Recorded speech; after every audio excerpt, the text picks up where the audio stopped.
2028 is almost in the rearview mirror. We're still in the off season. There's only about several days left. The 28th should start us in spring training. There's about 12 days. This won't be very long. I'm probably gonna wrap this up in like 10-20 minutes. Um, First of all, I'd like to say welcome back to the franchise. Um, 2028 was a very successful year for us.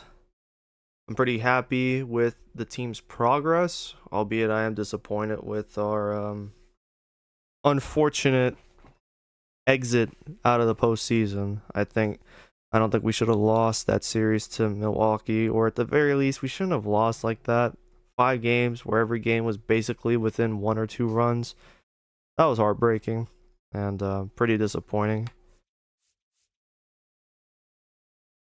With that said, though, 2029 should be it'll obviously be a new year, but a new chance, a new opportunity for us to push for a World Series. It's just, I think the challenge will be a lot harder. This off season, we've had a lot of changes. Not maybe like major changes, but certainly small changes to the roster outset. The look of the roster is slightly different. I am noticing Nicky Lopez is. Oh, I guess he didn't take my contract offer. That's fucking annoying. That means That means he might have left for a different team. And I just never noticed that he hit free agency. I would have thought he would have re-signed with us. Yeah, he's a free agent still. So we're gonna bring him back.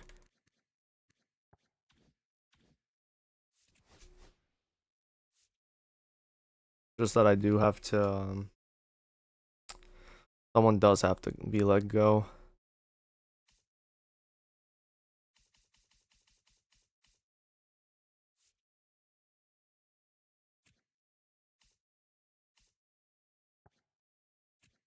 I think we'll cut Brock Jones for now.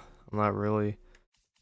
I'm keeping Tina Marmoleo on the roster mostly because keeping him on the roster gives me a guy to use for trades at the deadline. So Robbie Martin, I'm not really too impressed with. I can't even recollect where we got him or if he's just been in the organization the whole time. So we'll let him go for now. 45K, who cares? Who gives a fuck? And we're gonna go ahead and bring back Nicky Lopez to the team. I have thought about bringing back Masataka Yoshida, but as you can see here, he has gotten really bad at fielding. His speed has regressed. He's really just a DH. I don't even think he could play first base, which is unfortunate because Troy Parker can't play first base and I drafted him. His fielding rating is very low. Needs to increase before we have him out there. So, unfortunately, we won't be bringing back Yoshida unless we absolutely have to. Oh, okay. So, Aaron Schunk, Baltimore decided not to keep him. I mean, we didn't finesse them or anything. But it is unfortunate he's in free agency right now. Maybe last second he'll sign somewhere, who knows? C-Max Muncy is also here. The former Dodger, 2-year stint in Pittsburgh. Spent most of his career as a Dodger. Very strange. Should be retiring though at some point. He is 38. His rating is near 70, and there's better third basemen on the market than him. Let's just say that.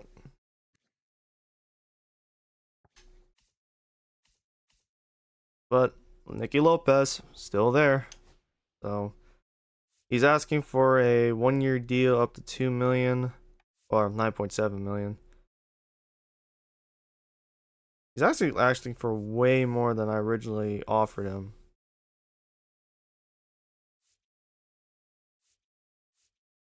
I mean, he still bats good, so it's not like it's a terrible decision. Plus, he's the reigning second base Gold Glove winner for the National League, so I'm more than happy to bring him back.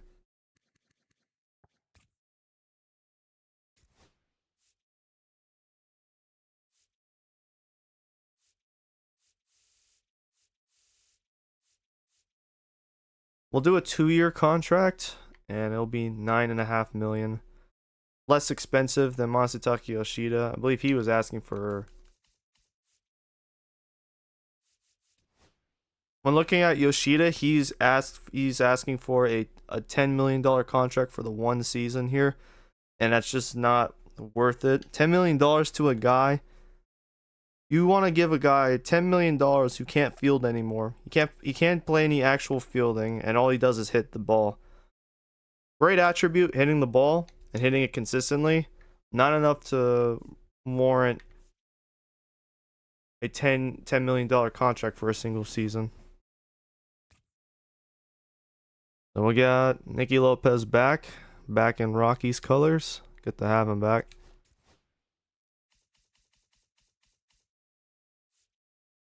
So the plan, so I want to kind of go over a few things about last season. Some of the 2028 really good year for several players. Not every player though was great for us. I think if I had to ask, or if you asked me, who were the guys that really let you down, it would start with Carlos Rodon. Rodon's season was really bad, despite 145 strikeouts, which is the most he's had since 2025.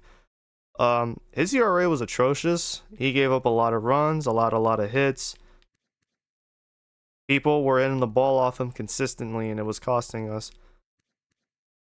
Those 12 losses, man, could have changed our season around entirely.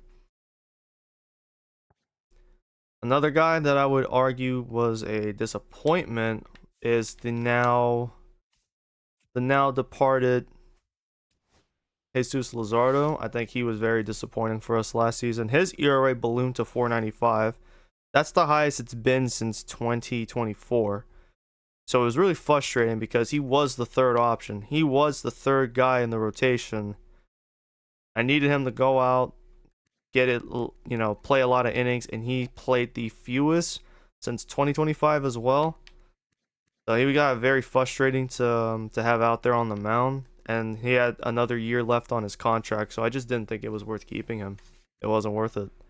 That's why we sent him off to the Athletics. The Athletics had plenty of salary available, and from the looks of it, they did not get a great free agency class. I mean, for fuck's sakes, they brought Esteury Ruiz back. I don't even know why he went back here. I guess they were the only team offering him a contract worthy of what he was asking for, a near $13 million deal. So, I mean, I guess he might also just have one of those Stockholm syndrome effects. Maybe he just didn't like being in Colorado. He just wants to be in Oakland or Las Vegas now. The A's also signed Christopher Morel. So they definitely got a little bit better. I think they're still terrible team-wise. I think in terms of like the longevity though of the franchise, it's there. I mean, they fucking got Braden Ward still from our trade with them, getting Esteury Ruiz. That's really funny that they not only got Ruiz back, but they still have the pieces we sent their way. I mean, the A's should be better. They have Taylor Welch, their first round selection in the 2025 draft, finally making it to the show. He'll be playing next to Luis Severino, entering the final year of his contract, and JP Sears is in the same position. So they should. And then they got Bradley Whitman, who was another. He was another first round selection for them. I believe one of them was a compensatory selection. I think it might have been Welch. Either way, these guys should be able to help the team improve enough. They should improve by default. Like, it should happen. I see Victor Vodnik's here. That's weird. No, the game's glitching. That's what's happening. Oh yeah, he is here. So Victor Vodnik got cut by the Mets last season. I guess he just didn't bring him back after his contract expired or whatnot. He has one more year of arbitration next season. So there's that. I mean, this is just not a great team. They have not gotten the team much better. They have draft picks, though, and some guys might even play on the Major League roster this season. But overall, this roster is just bad still. It's really bad. I mean, Connor Wong as your catcher for a 1-year deal. Are you fucking kidding me? Like, this team sucks. There's no way to describe it. This team is bad. And they'll probably be bad for a while. They never really hit the home run free agent signings or any of that stuff. So they're stuck. But back to our roster, I wanted to go over.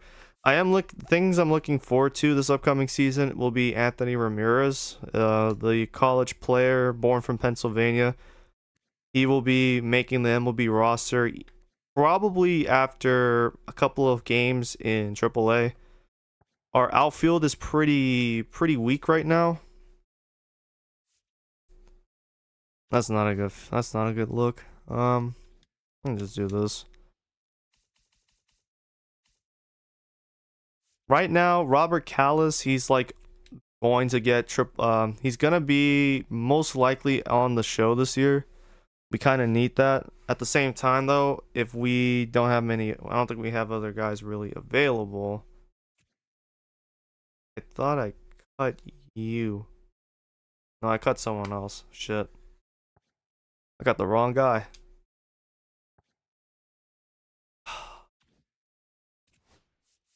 What did I do? Robbie Martin. I didn't mean to cut Robbie.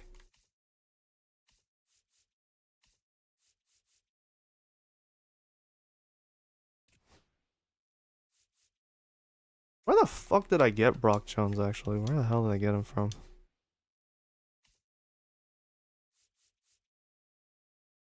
Oh, it was that Tampa Bay trade to send Dennis Santana over there, I guess.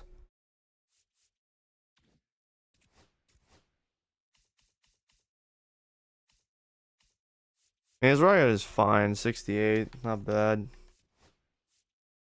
Potential is 69, that's whatever. We'll leave it as it is for now. As I was saying, our outfield is pretty weak at the moment. It's pretty light. Most of them are right fielders. We have some guys like Joseph Patel. We brought him in. Hopefully he's able to develop. Benny Montgomery is finally going up to AAA because I'm moving Greg Jones to the Major League level. I need someone. Last season proved that I need guys to come off the bench to be pinch runners. Greg Jones has the speed for that, and since he is much more affordable than Ruiz, if Esteury Ruiz was not asking for $13 million, I would have probably kept him. I more than likely would have kept him, but he didn't. He was asking for too much, and we still have Greg Jones, who can be a base runner. I don't think we'll steal a lot of bases with him. Outside of that, we do have Anthony Ramirez. Again, probably we'll have him in AAA for maybe the first couple of games, and then bring him up. Outside of that, it's Charlie Condon out left field. We're converting him from a right fielder to a left fielder, and my hope is that his play, the small sample size he gave us last season, hopefully it can improve as a corner outfielder full time. Zach Bean, he had a really good year last season. Despite a lower batting average, on-base percentage, his slugging did increase, and he has a career high in on-base plus slugging, all while having less plate appearances than 27 and in fewer games. So he had a pretty decent year for 2028. He has still more to improve and improve upon, and we still have him for 3 more years after this season, so he's got plenty of time to develop. I really wanted to bring Robert Callis up to the Major League roster, but we're probably going to hold off for 1 more year. See how everyone else does. We'll see how Anthony Ramirez plays in the Major League level, if anything happens. If Ramirez doesn't work out, or if Condon needs another year in AAA, we can probably just promote Robert Callis and have him play a depth piece. For now, I would like to just have Kirk Driver play in AA. I don't want him and Brock Jones promoted just yet this season. I probably hold off on Kirk Driver for next season, especially because he is only 21 and he doesn't have a high potential right now. I wanted to get a little bit higher.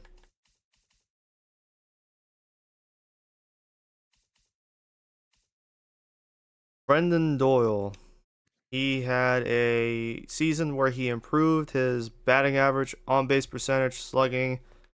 He improved all of those, but he did have less steals this year by a wide margin, from 52 and 27 to 25 last season.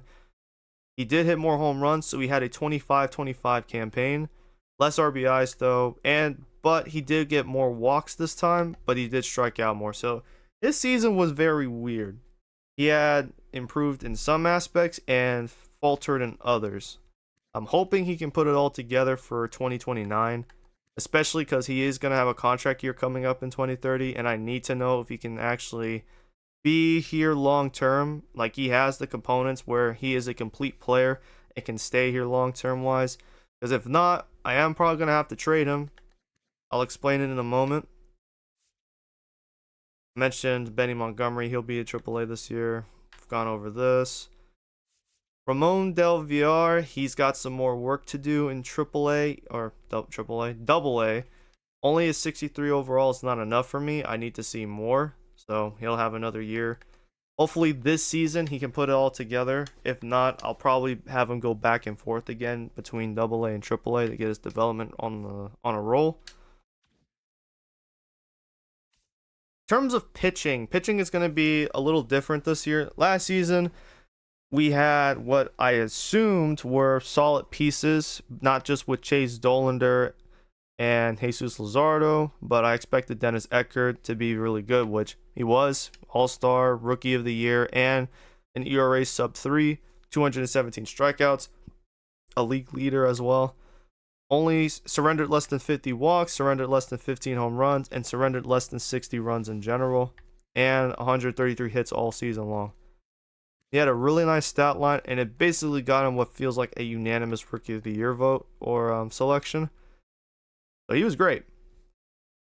Clark Schmidt. This year, not really concerned about what he does moving forward. He's on a contract year. While his regular season was pretty bad, he did step up to the plate in the postseason. He allowed very few runs in his appearances, and he was a actual major component to our postseason run. So I was pleased with him, and I want to give him this year as another shot to really not just look well for us, but for auditions for future contracts with other teams. Because if he can improve upon what he did last season, it could help him going into 2030 and on from there. The biggest, I'll actually explain in a moment. The other guy I want to go over, Sean Sullivan. I usually want to have two lefty starting pitchers throw for my team. Problem is, Jesus Luzardo was that first lefty, and Sean Sullivan ended up and it was supposed to be Carlos Rodon as the second guy, but as I said, Rodon was really bad both in the regular season and down the stretch. That's why I just had to DFA him and release him outright. Especially once I DFA'd him, he was no longer eligible for the postseason, so he just wasn't worth keeping afterwards. Sean Sullivan will be our only lefty starter for this season. He's done enough. He did enough last season to make me feel confident in what he can do. Even if he had an ERA of 3.38, I think in the long run, he could definitely be a very good caliber starting pitcher for us. I just need to see him in a full season sample size, 30 games total, or close to it. Yeah, around 30 games like some of the other guys had. If he can do that, that'd be great. The other thing is Alton Harris. He's finally going to be here on the show. Here at 23 years of age, he is 77 overall.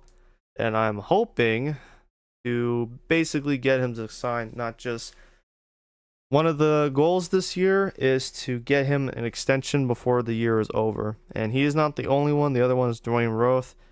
The reason is because of Brendan Doyle, Michael Toglia. I need to have those guys' contracts will be expiring soon, and I need to know if I can keep them both by signing all the other pieces beforehand. I don't know what their contract situations are going to look like in 2030, when contract extensions come up. I don't know what their contracts are going to look like. So right now, I need to get every other piece for future title runs. I need to get them signed long term, and that includes Alton Harris. Once I get him extended and Dwayne Roth extended, I can start being more willing to open the pocketbooks up towards older players. Right now, it's the younger guys that I need to extend at the moment.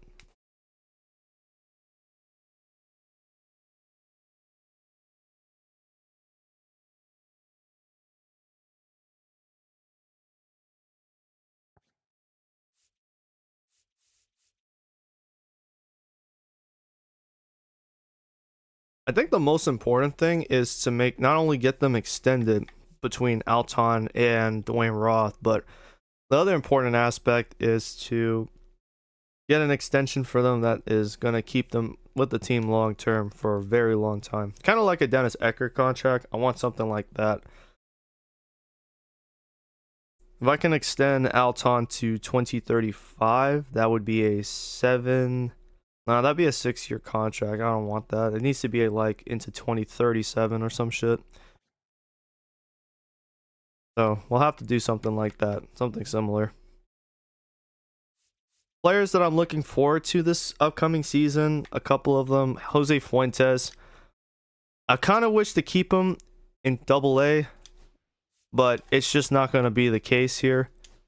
And it's because his potential is 74, and knowing how good the Triple A or the Double A team was or can be, it could help him out, just being a dominant player and continuing his development. But the thing is if his development, he's already 74 overall, and if his potential is 74, it's not going to get much higher. So what's going to have to happen is the rule change that I made to AAA, where there is an outright AAA champion, that team gets a bonus 2 towards their potential attribute or their potential rating. So that could help Fuentes out more if he plays AAA this year and the team contends for the AAA title than to keep him in AA. It could be much more, or it could be more beneficial for him. But I'm excited to see Fuentes and what he'll do in AAA. The next guy I'm excited for is definitely Ryan Tierney. Tierney had an outstanding regular season. Once he got promoted from Class A to AA, I mean, this was offline, so I haven't edited it and made it into a YouTube short, but he had a no-hitter. He had a complete game no-hitter. I forgot which team it was, but I do have it recorded, so there's that. He was phenomenal, and he was a huge reason as to the Yard Goats going on the 4-peat.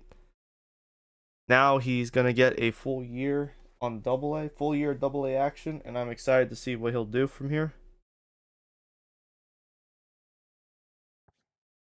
Another guy I'm probably excited for could be Hoyt. Hoyt's getting he's slowly progressing though. I'm gonna be honest, I don't know if I'll demote him. I actually don't remember what his attributes were. 76. I might have him not play the full season. Hoyt could be a really good pitcher for us as well. I really want to develop the pitchers I've drafted for the first 3 seasons.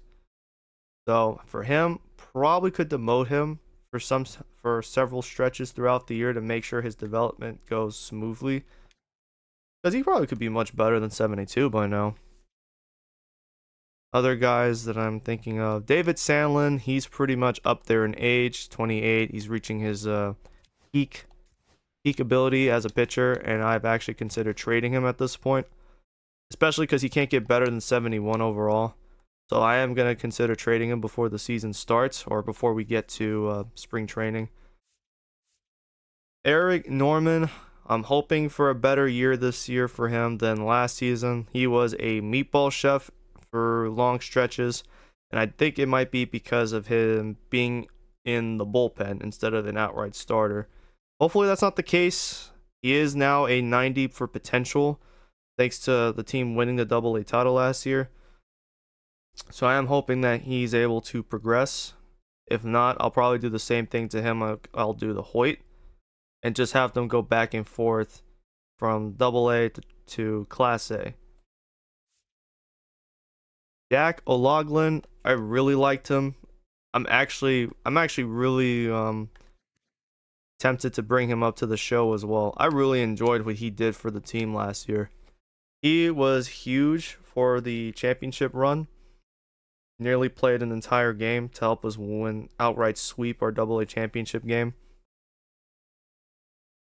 Other guys, man, we have a lot of guys. I found this guy, Franklin Gomez. I believe he was a free agent or he was a guy in the O's Baltimore's farm system, and I traded for him for a salary dump of Aaron Shunk. Brandon Simpson's another guy we could probably have.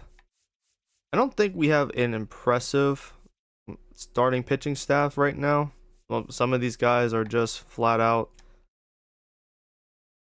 Some of these guys have stagnated. Some of these guys have, I think, reached their apex, or they've reached their summits in terms of play, and it would make sense just to let them go and bring someone else in.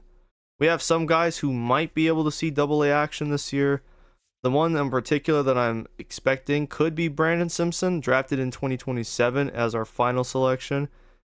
He's been developing nicely. His hit per nine now is 45s, and he has a 60 for his strike per nine.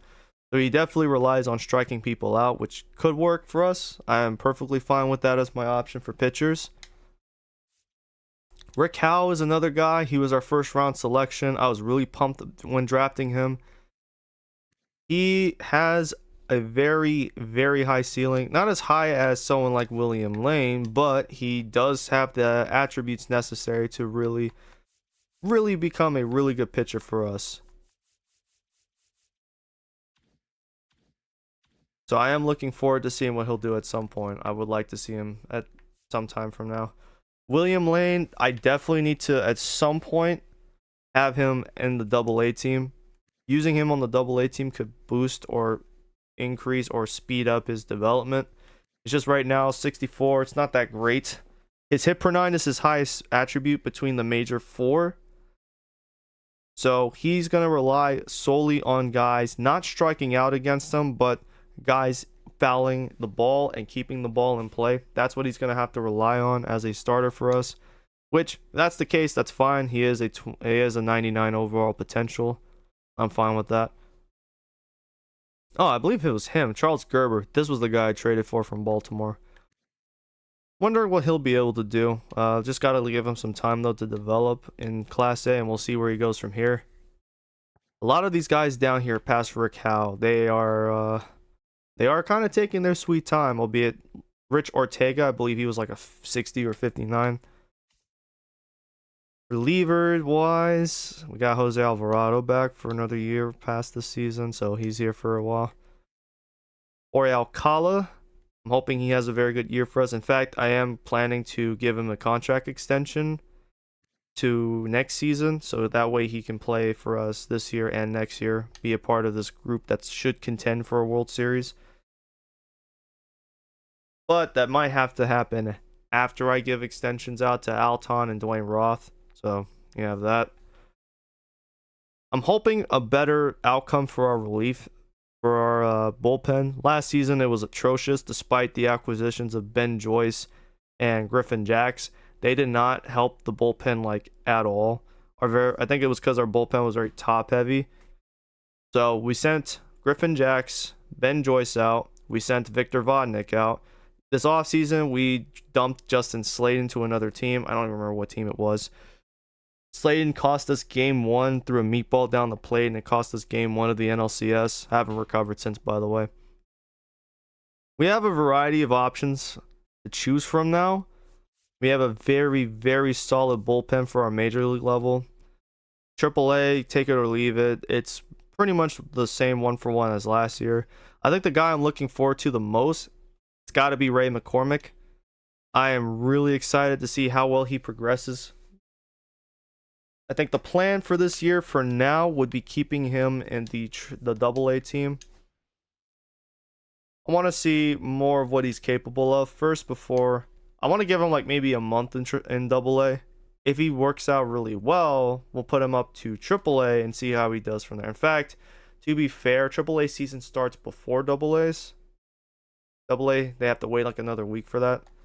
I'm actually going to go ahead and put him at the AAA team.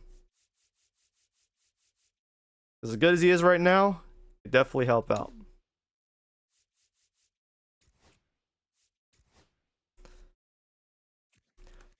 One guy I want to talk about is Mason Montgomery. I think he's going to find a little home here for us. I think he was pretty good down the stretch, and in the postseason, he was borderline lights out. I think he gave up like maybe 3 hits altogether throughout the postseason. Hopefully, this season will work out better for him because he nearly gave up 10 home runs, allowed 30 walks, and nearly surrendered 30 runs. But I think 2029 will be a better year for him. If not, we might have to put him down into or demote him back to AAA or AA, which means we would have to put him on outright waivers first. That's a risk. Bradley Blaylock, I haven't been able to find a suitor to trade for him, at least something that I'm interested in. So for now, I want to put him as a relief pitcher and see where he goes from here. I think he could work out better as a reliever than a starter. And because of it, I also demoted his potential. That's another thing I've changed. If you're a starting pitcher that's being changed to a reliever, then your potential isn't going to be as high because you're not going to get in as many games, or you're not going to have the same appearances. So I feel like that's like something that should happen. I did the same to Garrett Cole in that case. Another guy I'm looking forward to gotta be Eddie Fabregas, man. Freddie. Eddie was lights out last season, especially in the postseason. No one could hit off of him. No one could hit a ball off of him. He keeps his development up in AA, we could have a really nice reliever on our hands in the future, especially because right now his potential is 79, so it can only go up from here.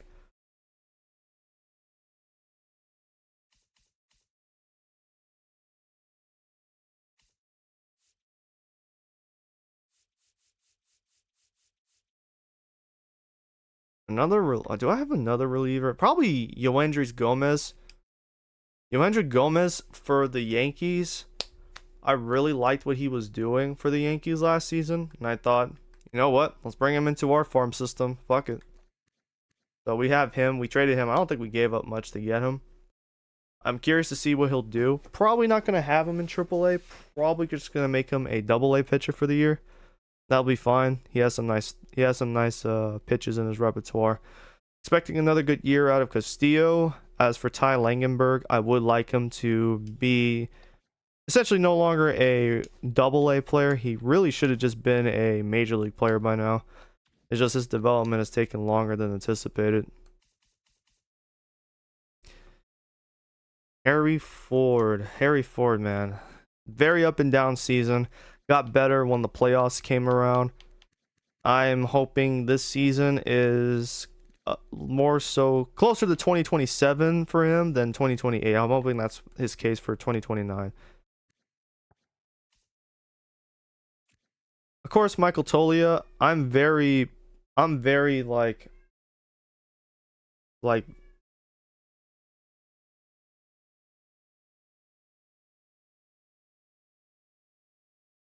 in terms of Michael Tolia, I really feel like making him the face of the franchise moving forward. I'm more leaning on keeping him and trading Brendan Doyle if I have to. It's essentially what has been conspiring in my head. His power hitting prowess have been phenomenal. He had a fantastic postseason. His home runs were the reason why we made it to the NLCS.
I was gonna say, in regards to Tolia, last season he had 42 home runs. He had 49 in 2027. That's what led him to winning MVP.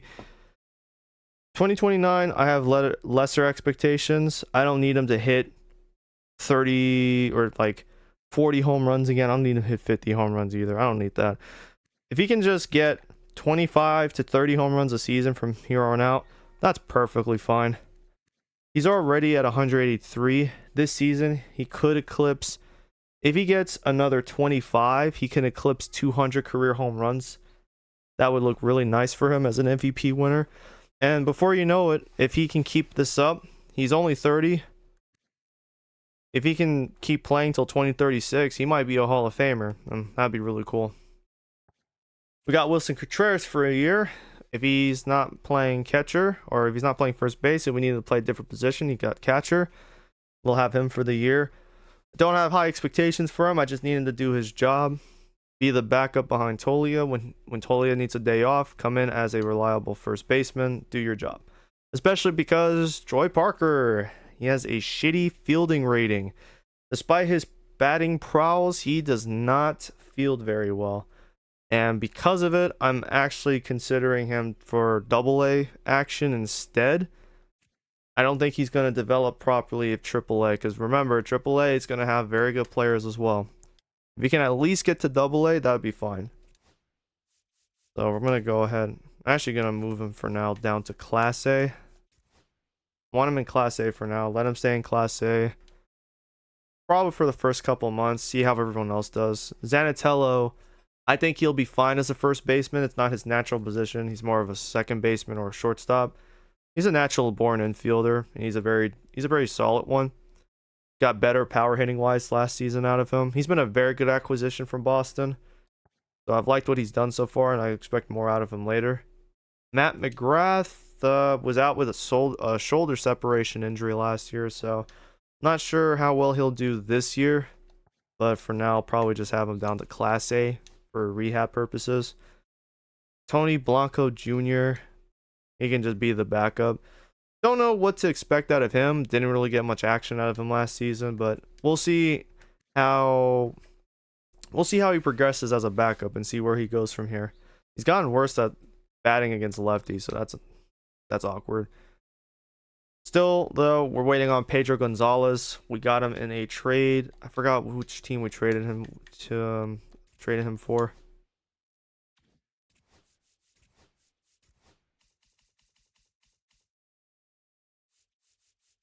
Oh, it was a trade with St. Louis. I don't really remember it.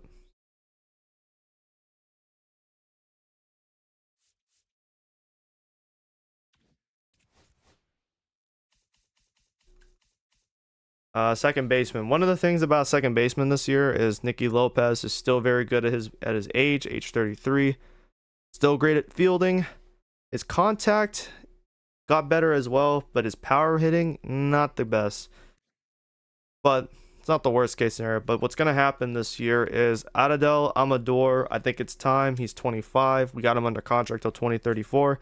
It's time for him to step up to the plate and start getting more action. He got 72 appearances last year, 72 games, just under 300 at-bats. He's pretty good batting average. However, again, because he didn't play 100-something games last year, these stats are a little inflated due to the amount of games he played. So I want to get him like 100 games in. I want him to have like 300 at-bats this year. That's kind of the goal I have set for him. 300 at-bats. And hopefully he can still keep a batting average above 250 or just around 250. His on-base percentage, slugging and on-base plus slugging, that can go up and down. But it's mostly his batting average. That's what really matters. If he can also get 10 walks, that's great. I would be happy about that. Just cut back on the strikeouts and he'll be fine. He did steal 3 bases last year, so he's getting good at it. He's gotten 8 over the course of his career. But it's definitely going to be these two sharing a lot of reps out in the second base. It's kind of leaving Glenn Allen Hill in a rough spot. He could definitely be a backup for Amador.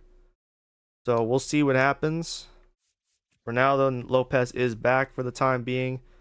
We'll see how he does.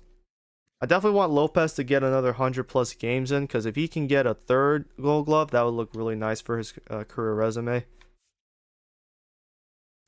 Meanwhile, Aldolfo Alfonso, I really liked his stuff in the postseason.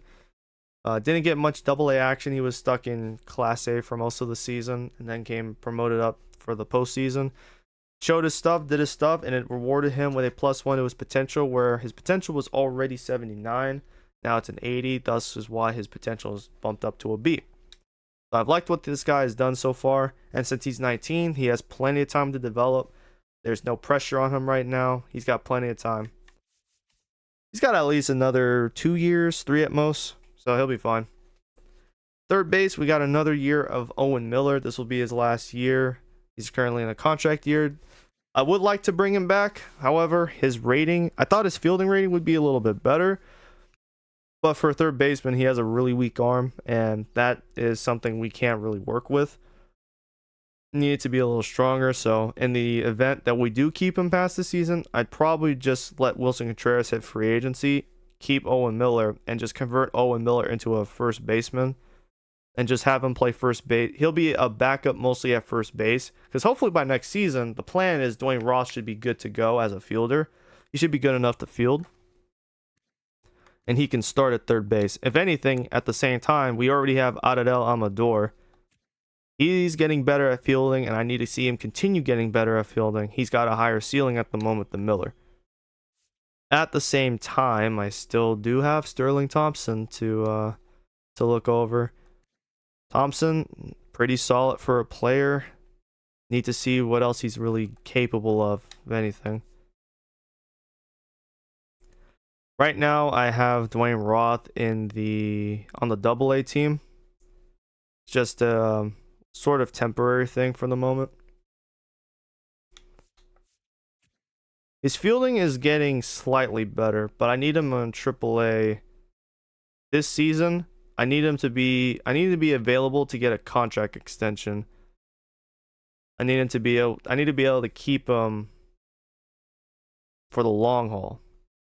I think his rating is appropriate enough for that, especially because he can hit really well anyways. In fact, because of the way our lineups are, Troy Parker can't play other than first base and right field. Zanatello, he can play all the fielding positions. And we still have Tony Blanco. So what I'll actually do, now that I realize we have a pretty weak third base situation. Hold on. We'll just have Troy Parker in AA. We'll have him start in AA. Zanatello, we'll move him from first base to third.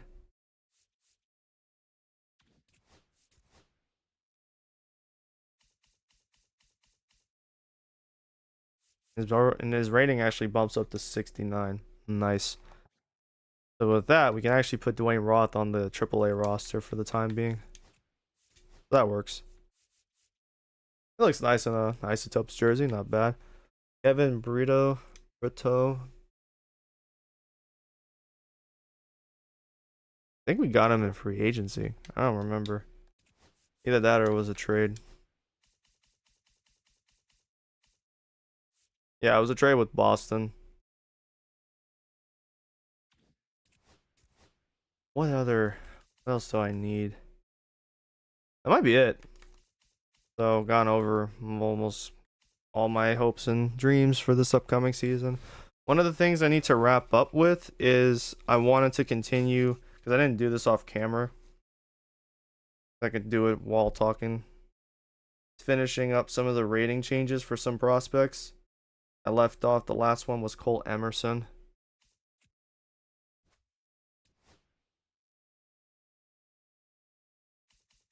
I think this season should be good for us. I think we should have a very good season on our hands. In fact, Emerson, yeah, he went from 72 to 73.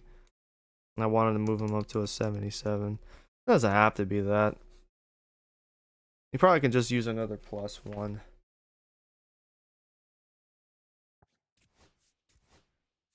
I think one of the most important things to remember going into this season is while I have expectations, very sky high expectations for this team, I kind of need to ground myself because of the Dodgers and their strength now. They've signed fucking every elite player in free agency this offseason.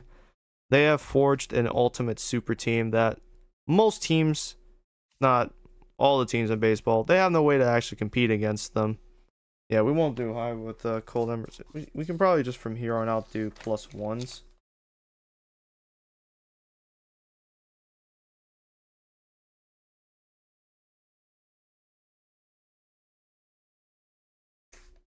He is progressing anyway, so that's good.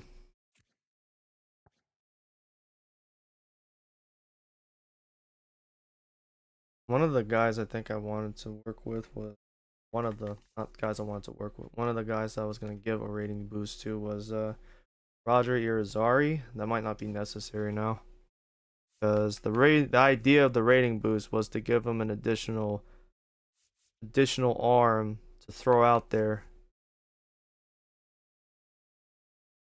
Yeah, he was 70. I was gonna push him to 75, but he's 73 now, so we can just leave it as that.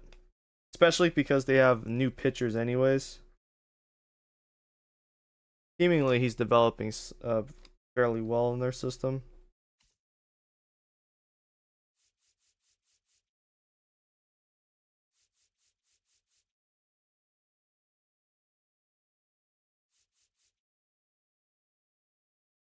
Evan Simmons, he was 68 last year. He's now moved up to a 70. I was gonna have him move to a 73, but I think we can just push him to a 71 now. Not have to go insane. Just enough to really progress them further.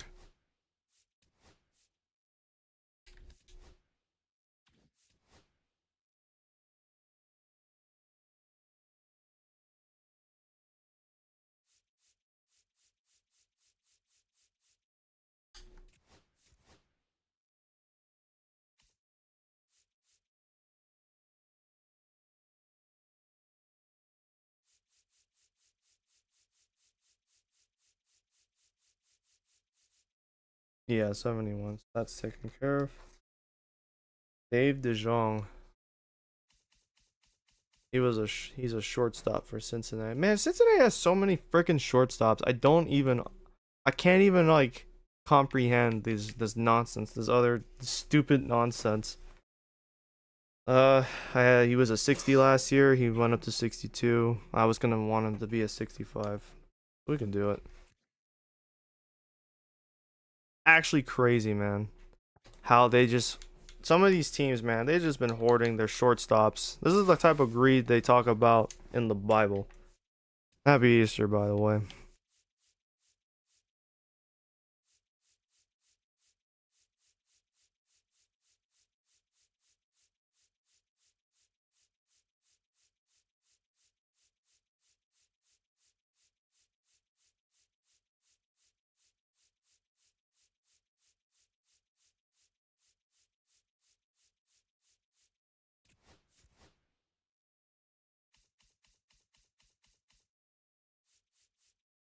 And I bumped him to 66.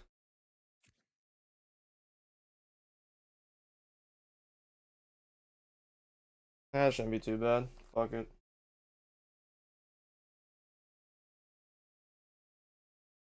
Doesn't have to be exactly what I want. Man, the next guy up was Felipe Saucedo. Man, I thought Saucedo would be the future center fielder for this fuck ass franchise. Instead, they decided we're gonna sign Cedric Mullins, and we gave him a contract that's still going till 2031. Fucking idiots, man. Now you're in a position where even if Mullins stays around 80, I don't know who was wanting to take his contract on at the end of it. Unless it's expiring.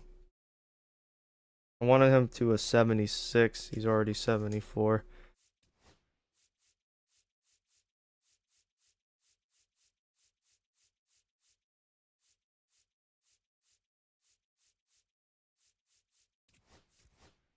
Don't have to be that high.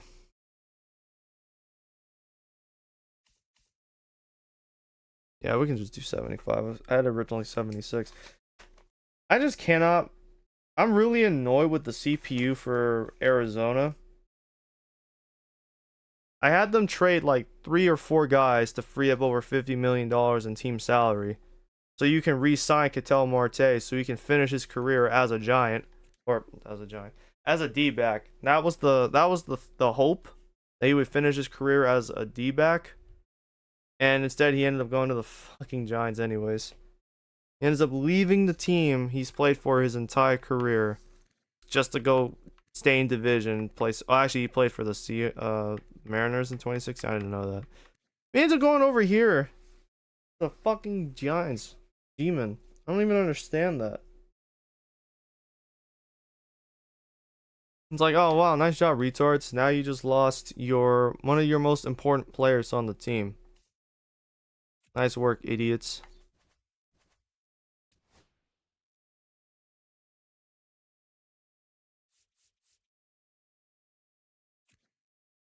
This is a guy. Whereas Gill, I had him. He was a 71. Now he's a 72, and I want him to be a 76. He probably can just be a 75. 75 should work.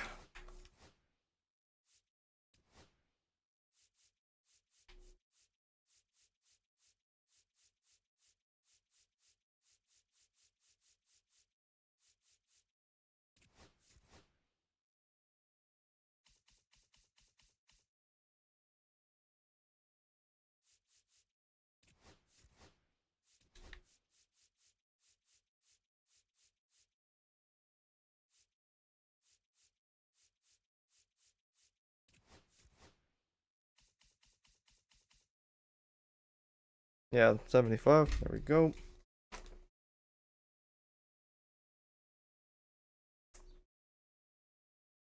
I got some other guy. I had some other guys on here. Samuel Basala was one. Where is he? Yeah, he's still here. It's gonna have him 78. I think I'll cap it off with him. Some of these guys really aren't important at the moment, and I can probably just do it later. And by later, I mean like after 2029. 70.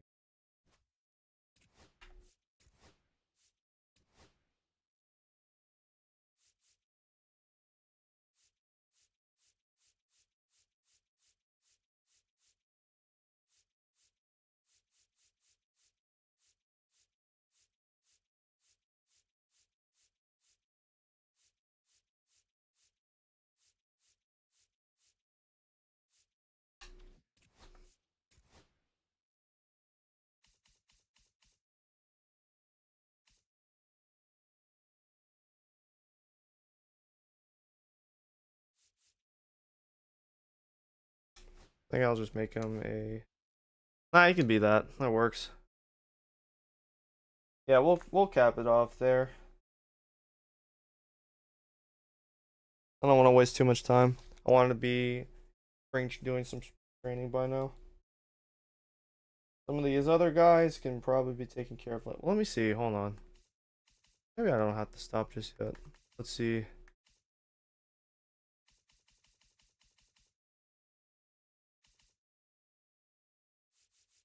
Oh yeah, I might have to do Matt Peterson. Some of these guys probably I'm gonna have to do because man, bro's 23. His rating is still pretty weak.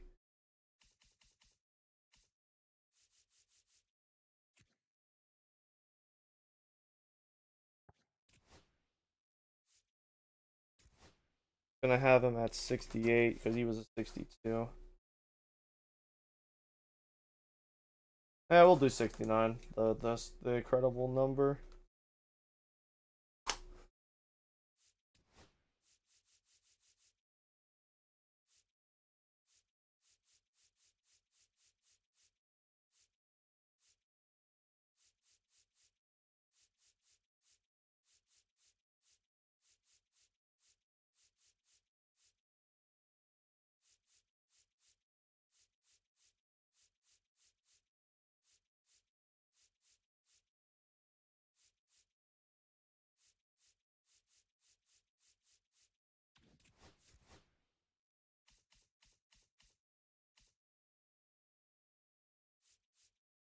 Yeah, we're not leaving. We're definitely gonna just make it 69.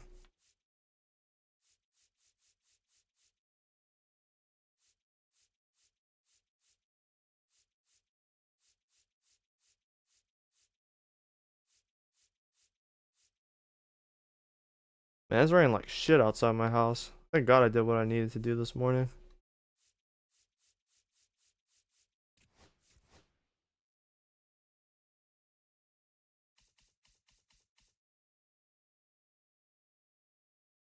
Dark as shit in my room. Hold on.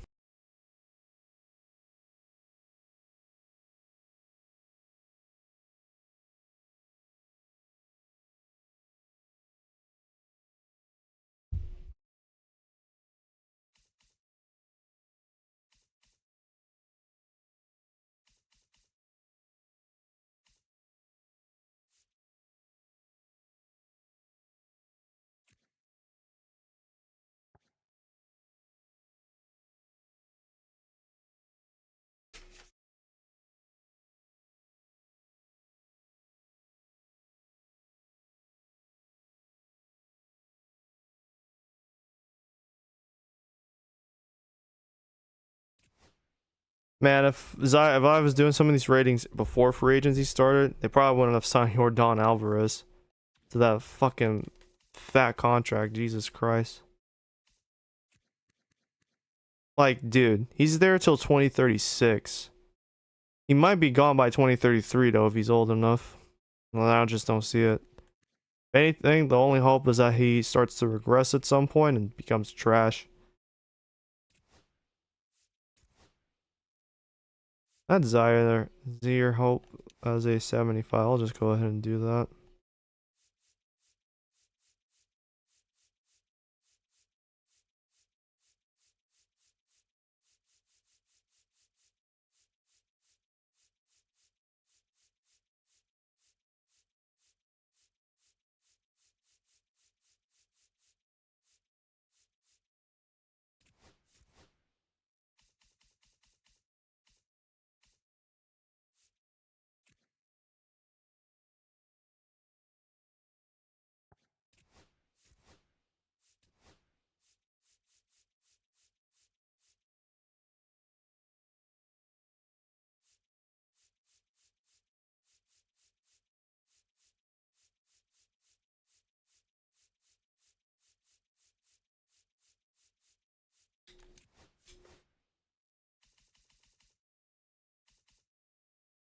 Oh, that's good. Alright, we should be able to end it there. I do want to look around the league for a bit. Trying to get like maybe we can do that in a second. Then I'm gonna make a trade.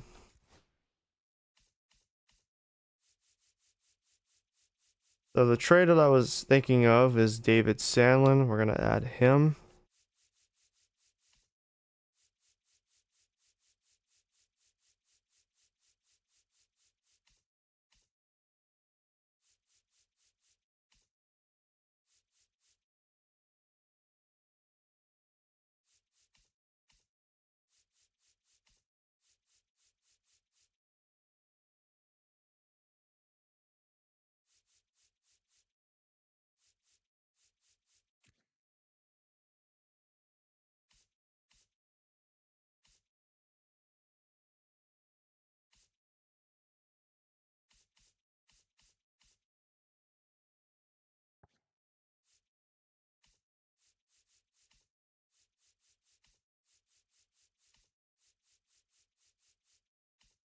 What was I gonna add to this trade? I actually don't remember.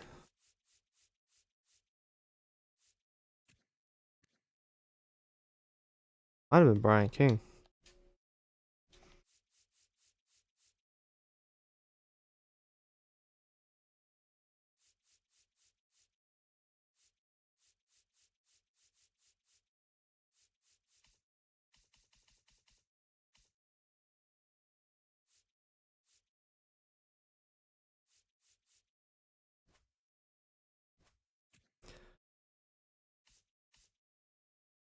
I don't think he's a lost cause, but Alloy Bradley is taking. He's developing very slowly. We'll see where his rating is by the season's end, but I mean, he is still 58 overall. That's really low for me. I'm not really happy about it.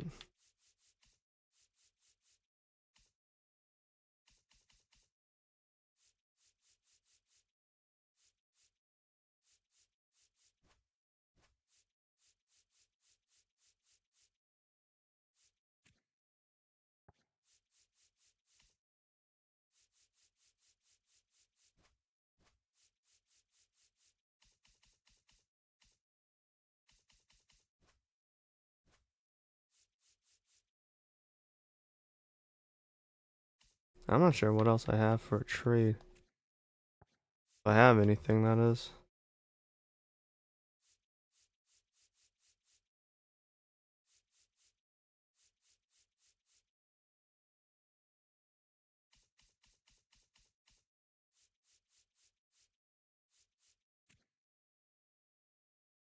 I mean, for now, I guess I might just keep the roster as it is now, and then just go into the season. In terms of our division,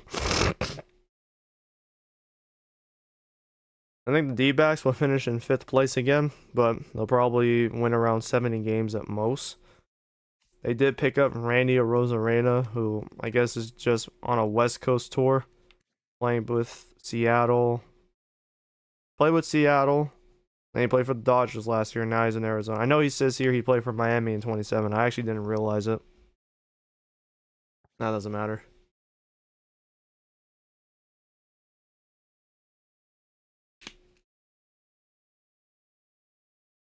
Roster's not all that great.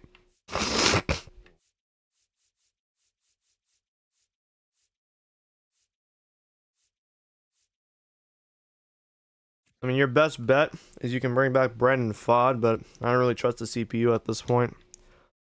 In the meantime, though, Yumin Lin, he finally is playing MLB action this year. Real MLB action, that is. And they have this guy, Blake Beers. I don't know where he's from. Might be his first action in the show, though. There's us. Probably the team with the highest ceiling in the division right now. Floor is not too bad looking. Could get better, though. And then there's the Dodgers. This is the roster from how the fuck. It's actually crazy how they let Tyler Glass now walk in free agency, and it's just like being pinched. It's like a bug bite. One that doesn't really affect them. They just ended up, okay, we'll just get Jordan and Ronald Acuna. Like, this roster is ridiculous, man. It's gonna be fucking insane to deal with. This is gonna be the team, and not only that, but they did get Jordan Westbrook in the Westbrook sweepstakes. They won it, and they have him for this season. At the very least, this year. Kind of tragic that the World Series MVP in 27 got traded, but they needed the space so they can get Gunnar Henderson, and not just him, someone else. We'll mention that in a second. I see Estrada is still here. He's here for 2 more years after this year. Don't know how long he'll be a Dodger for. We'll see. Maybe they'll let him walk in free agency. Who knows? Or not walk, trade him. The Padres, not a bad team. They got Royce Lewis. I'll say that. But the problem is getting Royce Lewis for this kind of term. You still haven't re-signed Jackson Merrill, so I don't know what's gonna happen with them. He might just have to be traded at the deadline. When the deadline goes around, he might just get traded there. They did bring Lawrence Butler back for due to arbitration, so there's that. He'll play a full year in San Diego. Meanwhile, Yanier Diaz did leave in free agency, forcing him to basically run for Ethan Salas, who will now be the full-time starter, I guess. Good luck, sir. You need it. Not much of a backup. Not much of anything. This might be their last chance to do something with this core, because Jeremiah Estrada is a pending free agent, same as Merrill. And you got to remember that Xander Bogaerts is still here. Even though he had a better year in 2028, he won Gold Glove at shortstop. You also have to deal with the Manny Machado contract, which still stretches into 2033. And God knows if he's still playing by then. If you're lucky, he retires by 37 or 38. if you're lucky. If not, you're stuck paying off his salary till 2033. Have fun with that. Then there's the Giants. Despite losing Logan Webb, they got significantly better by acquiring Pablo Lopez in free agency. Albeit for 2 years, he should be a short-term boost for this roster. Elliot Ramos is a pending free agent though, so I'm curious to see what they'll do. Maybe instead of trading or signing Cedric Mullins to this dumbass contract, you probably could have saved the money and paid Elliot Ramos and Lamont Wade, who's also a pending free agent. That's not fun. Not in the slightest. Anyways, I mentioned Baltimore was saving money by trading Jordan Westbrook earlier, and they ended up not only saving that money to bring back Gunnar Henderson, they also went for the big piece, the best third baseman in the free agent market this year, in Jose Ramirez. They got him for a short-term deal, 2-year contract. He is ring chasing at this point. He said I left it in Cleveland, but fuck this team. And just to make things a little bit better, they also went out and got a center fielder in Joe Adell, a very, very good center fielder for a very long time in LA with the Angels. Unfortunately, he left, went to Toronto for a year, didn't work out long term, and went to free agency again and found himself 2 years in Baltimore now. So good on him. They'll have to get it done this year. I'm not sure. The way things are going, they're probably going to have to consider moving somebody because Tanner Scott is a pending free agent. He's here on a 1-year deal. They lucked out on him. Camilo Doval is still here for another year. They got Will Vest, Cole Sands for the bullpen, so it's very top heavy. But most importantly is Adley Rutschman, who only came back here on a 3-year deal. He's here for this year in 2030. So I am curious to see what's going to happen. They'll probably have to trade him. Maybe not at the deadline, but this in the offseason going into 2030. Because they still have Samuel Basallo. They have him hanging around here. Don't want to waste too much time waiting for him to make the show. The Red Sox are in a very weird predicament. If they don't have any sort of momentum for a postseason push, they have a lot of guys they're going to have to consider trading because Framber Valdez, Justin Steele, and Shane Bieber are all pending free agents after this year. On top of that, you have a guy like Kevin Ginkel in your bullpen in that same position. They should be able to recover on the fly, though. They do have guys that should be able to take their spots. And then starting pitching wise, I mean, the fucking Red Sox, they'll just get someone else. It's not hard. David Hamilton is also a pending FA. Yankees were able to bring back Anthony Volpe. He is a Yankee now till 2034. That is if things work out for them. This is actually a very unique Yankees roster. It's not bad on paper. It's just what they do in the regular season is to be determined. They don't want to win 85 games and just barely squeeze into the postseason. As far as anything else is concerned, it's probably Aaron Judge. He might be on the decline now. And if he is, you are paying him till 2031, $40 million. Good luck with that. The Tampa Bay Rays, I want to talk about them for a second. They're going to be in a new stadium. I haven't revealed what the stadium looks like, but they'll be in a new ballpark this year. They have a team salary of over $200 million, which is far better than what they've ever had during the Sternberg era. So good on them. They have earned the right to play in a new ballpark instead of fucking fugly ass Tropicana. How good they'll be as a team, I have no idea, man. I mean, they got Felix Bautista. They have some other pieces. Pedro Pajes, they got him last year at the deadline, I believe. And, Carson Williams, he got a rating boost. Marcelo Mayer is still here. Unio Caminero is here as well. And then they got Zach Geloff for at least this season. Taj Bradley, same issue. They're both here for at least this year, and they're pending FAs. Depending on what they do from here is to be determined. They brought back Shane Baz for 2 years. That was interesting. But yeah, they're actually spending money. Good for them. Toronto, totally new bullpen. Like half the roster or half the bullpen was a pending free agent. On the good news, on the bright side, Seiya Suzuki, Bowden Francis, and Anthony Santander, their contracts are expiring after this season. Might be able to actually do something. The guy I meant, the last thing I need to do I want Francis Donnellan to be the full-time starter first baseman. Even though Josh Naylor's the better fielder, I think Donnellan should be the he should be the face of the franchise moving forward. To bring on the youth movement.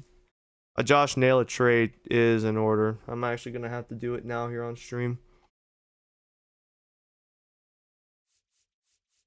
Because to be honest, it's really stupid to have him DHing. You don't need 280 overalls if you have this guy here. This guy is 70. If he's a left, even if he's an outfielder, he can play first base. So again, I don't really think you need Josh Naylor. I think you'll be fine without him.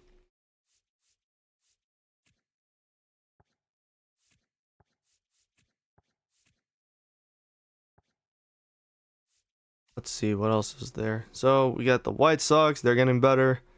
Should be much better, especially because they lucked into another generational talent, Perry McGregor. You guys are lucky as hell. I don't know how they landed 2 generational talents in a single series.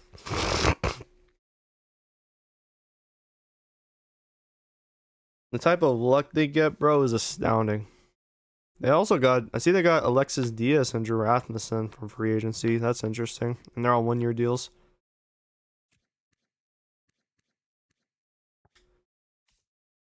Let's see. Cleveland. Cleveland's dead, man. They lost Jose Ramirez to free agency. Don't know why they couldn't bring him back. Now I just wonder what the fuck is Pete Alonso doing here, because he came over here to push Cleveland to win the World Series. They made the World Series in 25, got swept by the Dodgers. He was supposed to come here and fix it or help them. Now he's just here as like the face of the franchise. He's the best player on this roster, rating wise. If they don't compete this year, if they get in a predicament where they are just hovering around 500 and there's like 2 teams ahead of them in the AL Central, they're gonna blow it up. I mean, if you look at the roster, Cade Smith, he's on the last year of his deal. They got Adolis Garcia here for 1 year. Actually, for the second year. Teoscar Hernandez, he's on the last year of his contract. Gavin Williams is in the last year on his. David Fry. Bo Naylor, he's a pending free agent. They have a lot of guys that are really good pending free agents. They have to make something shake this year or they're just going to blow it up. And they'll start over. Another team that landed the generation talent, these fuckers. Kenny Morgan, another 18-year-old infielder that's 99 potential. He should basically just be the starter out the gate, not even debate. Although, even though they got a guy now for generational talent, I don't know what to make of this roster. It's very weird. I am curious to see what they do moving forward.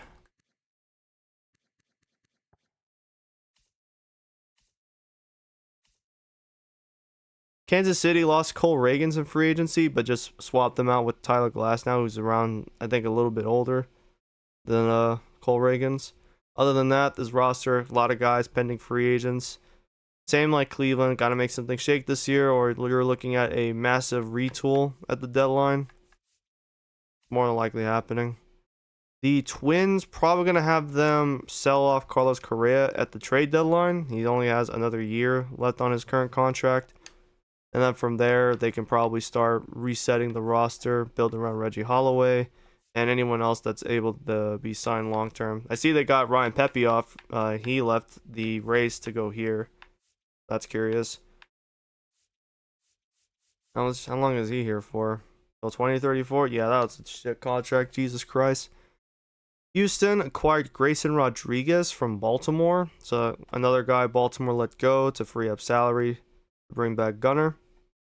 And for Houston, they, for at least for the time, temporarily have a ace caliber's pitcher leading their staff.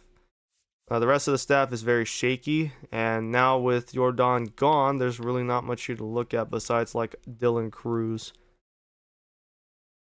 He has gotten better, and he's got 1 more year left of arbitration, so I am wondering what they'll do from here.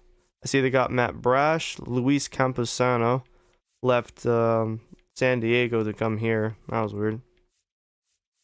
And Nick Castellanos is also here. We got the Angels next up. Luckily for them, Jose Altuve announced his retirement this offseason, so that freed up a lot of their salary. But they still have it tied still to Mike Trout, who may just retire after 2029. He might call it a career from here on. Really unfortunate his career has turned out this way in this series. Would have been nice if he had a smaller contract for sure. Other than that,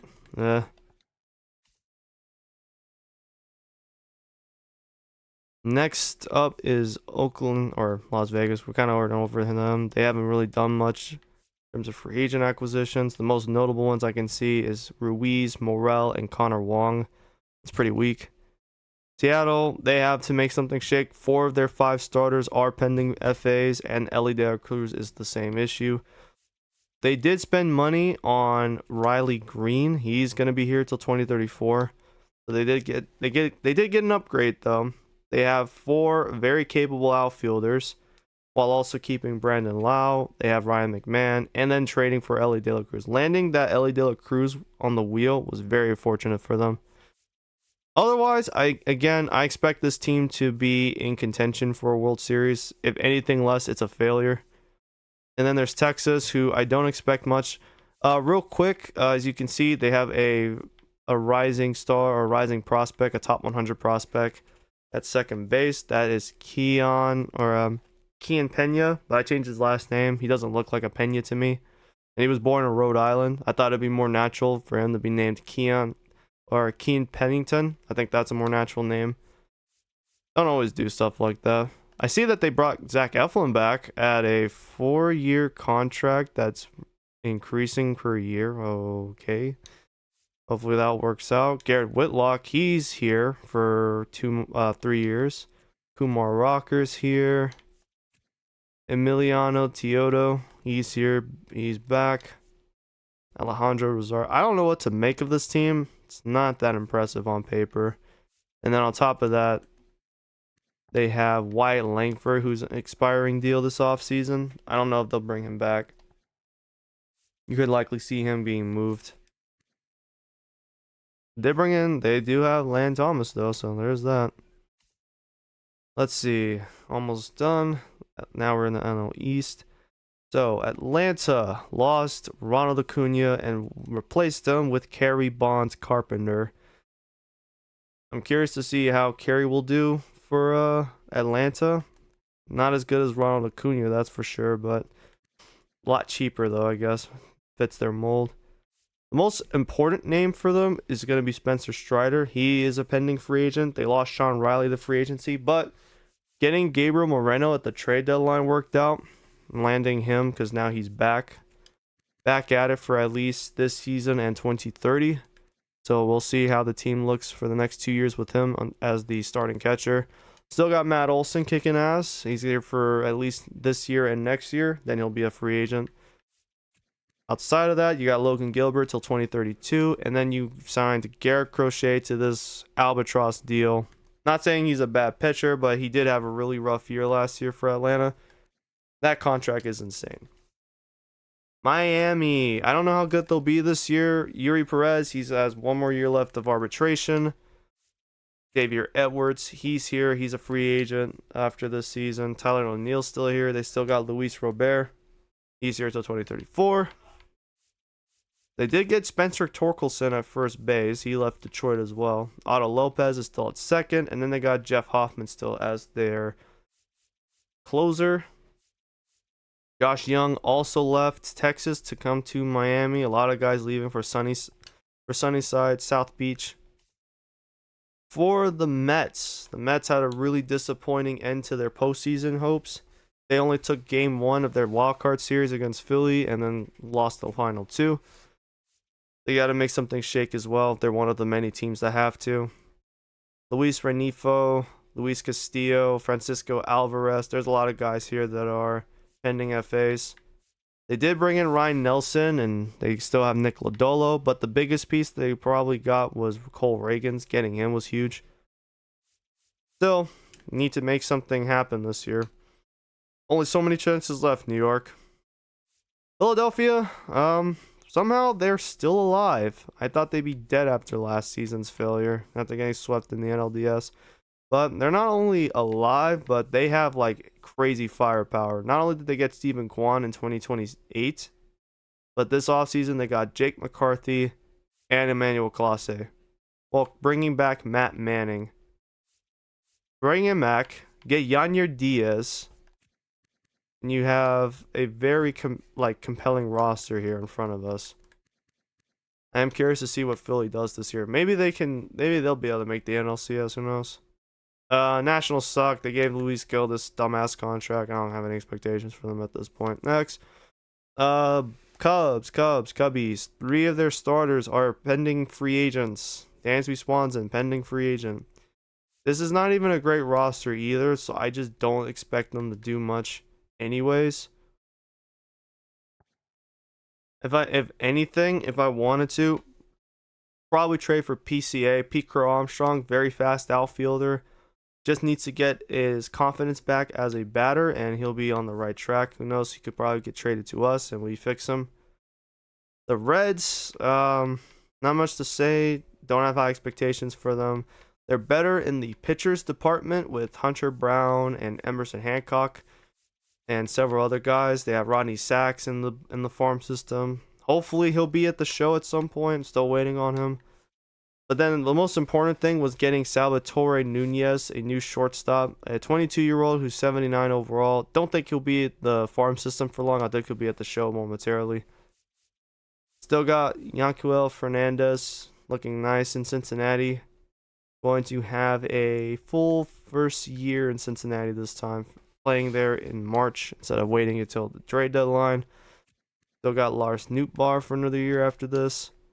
They have a compelling team, but I just don't think they'll win enough games. I think they'll still be a lottery team.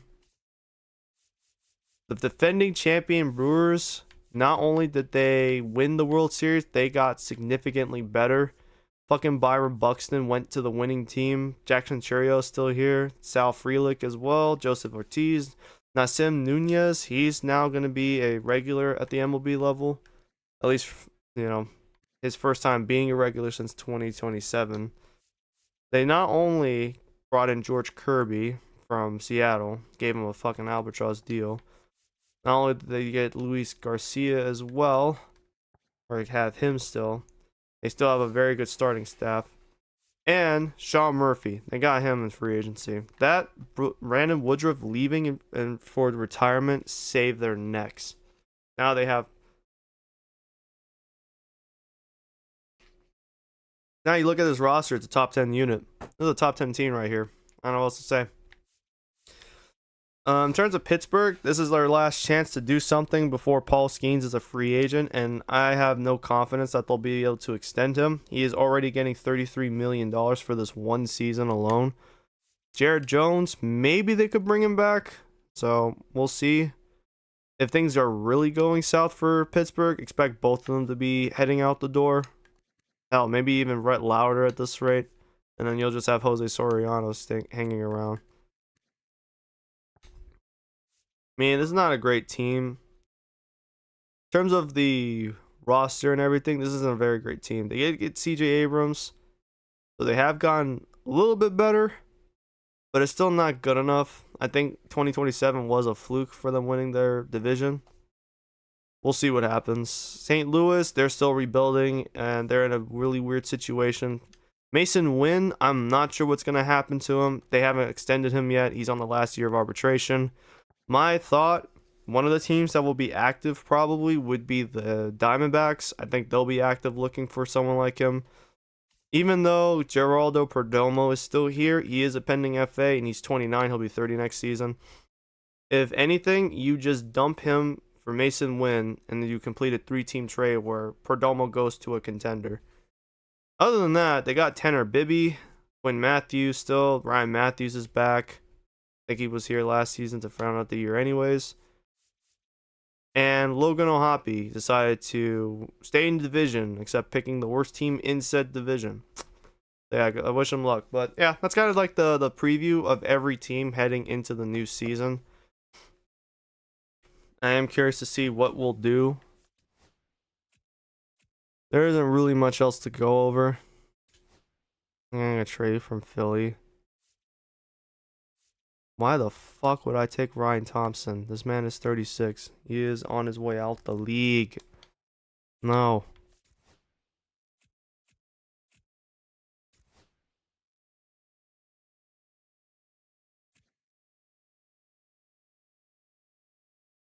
No, that's terrible too.